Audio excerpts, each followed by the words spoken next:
aussi au match à Toulouse. Oui, tout à fait. Ouais. Vous avez été formé là-bas. Voilà. Vous habitez là-bas. Aussi.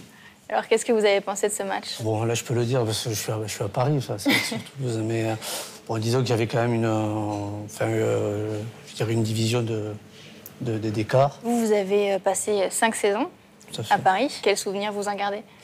Bon, excellent. Bon, ça a permis de découvrir déjà de grands joueurs, de gagner des titres, de rencontrer aussi des gens très intéressants. Et d'ailleurs, je suis toujours en contact avec eux. Avec qui alors? Je suis toujours en contact avec Rai, puisque moi, je fais partie de sa fondation. Et Leonardo, par exemple, vous avez des contacts? Mais Léo, oui, il fait jusqu'à l'année dernière. Après, bon, c'est vrai que là, maintenant, il est sur Milan. Mais on arrive toujours à garder quelques contacts avec Vincent Guérin, avec d'autres joueurs. Et vous faisiez la fête à l'époque? Bah, oui, disons comme on avait, on a eu quelques titres, donc on a pu fêter ça, c'est vrai. Que au moment des titres, bien sûr, pas avant. Oui, évidemment, ouais, Juste pour célébrer les titres. Voilà, tout à fait.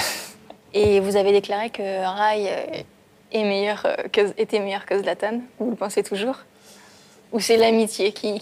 Oui, on ne peut pas comparer. Enfin, de toute façon, c'est difficile de comparer un joueur qui a joué dans les années 90 et Zlatan aujourd'hui. Donc je pense que certains me l'ont fait remarquer, il serait brésilien, ça serait des meilleurs joueurs du monde. Donc je pense qu'aujourd'hui, ce sont des joueurs hors catégorie qui marquent le football.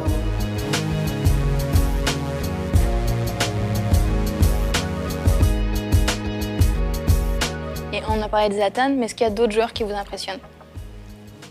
Moi, je trouve que le plus impressionnant, c'est Thiago Silva, le défenseur et capitaine.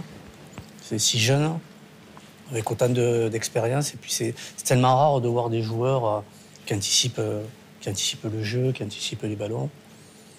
Moi, ça fait bien longtemps que je n'avais pas vu un joueur de sa classe et de sa sérénité dans le championnat français. Et en tant que latéral droit, qu'est-ce que vous pensez de Grégory Van der Wiel, Christophe Jallet?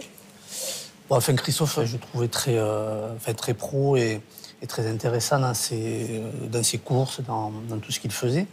Donc moi, je préfère Maxwell. En plus, il a un petit air de Leonardo. Vous voulez jamais être d'accord. On parle de Zlatan, je préfère Silva. Non, mais c'est vrai que Maxwell, il me rappelle un petit peu le style de Leonardo, sachant que moi, quand je l'ai connu, quand il était en équipe nationale, il jouait latéral gauche. C'est vrai que c'est vraiment un joueur de qualité, mais bon, là, aujourd'hui, sur toutes les lignes, ils n'ont que des joueurs de qualité. Et pourtant, Grégory Van der Wiel et Christophe Jallet sont plus offensifs, comme vous. Est-ce que c'est comme ça que vous voyez le poste? Oui, tout à fait. Alors voilà, on y arrive.